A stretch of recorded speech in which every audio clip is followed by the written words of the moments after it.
Satnam, Salimah here, yoga therapist, and here is your update for the world of numerology. In the conversations I've been having this week, some really pressing issues have come up. There's wars, there's injustice, there's social action, there's masks and non-vax and all sorts of things that are going on. And really it comes down to what's the best decision that I can make for myself, because what we do collectively may be different from what we need to do individually. And so here's a technique that can really help. And that is to affirm, I take back my power as pure light. And then inhale through the mouth. I take back my power as pure light. And inhale again through the mouth.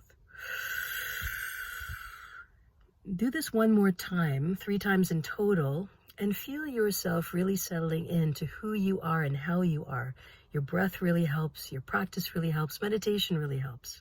Try it out, give it a go, and come back to who you really are. Satnam.